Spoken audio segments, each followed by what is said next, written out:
کہا جاتا ہے کہ فتح مکہ کے ٹائم پر جب عام معافی ہوئی سب کو معاف کر دیا، جنہوں نے جنگ لڑی ان کو بھی معاف کر دیا، لیکن جنہوں نے توہین کی تھی ان کو تب بھی معاف نہیں کیا، قتل کیا گیا. اس مثال یا اس ایگزامپل کے بارے میں آپ کی کیا رائے ہے؟ اس کی بالکل پوری مکمل لٹریچر ریویو ہم نے تحلیل کیا ہے ان لوگوں کے بارے میں.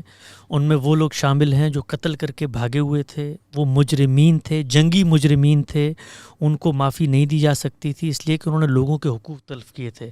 توہین پیغمبر کی موجودگی میں کوئی شخص کرتا ہے، وہ کون ہے؟ منکر ہے یا مومن ہے؟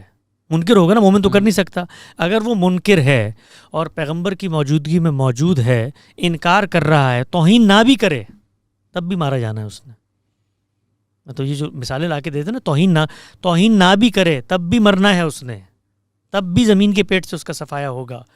تو توہین جنہوں نے کی ان کو صرف توہین کے جرم کی وجہ سے نہیں مارا گیا، ان کو مارا اس لیے گیا کہ پیغمبر وہاں موجود تھا اور ان کے بہت سارے جرائم اور بھی مل چکے تھے. انہوں نے پیغمبر کا انکار کیا تھا. انکار نہ بھی کرتے، پیغمبر کی مدح سرائی میں روز قصیدے لکھتے اور کافر رہتے، تب بھی مرنا تھا انہوں نے.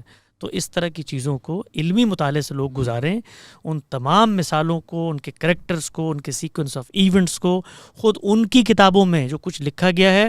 غامدی صاحب کا ایک مضمون ہے توہین رسالت کی سزا، اس میں سارے ایونٹس ہیں، گوگل کریں، لوگ اس کو وہاں پہ پڑھ سکتے ہیں.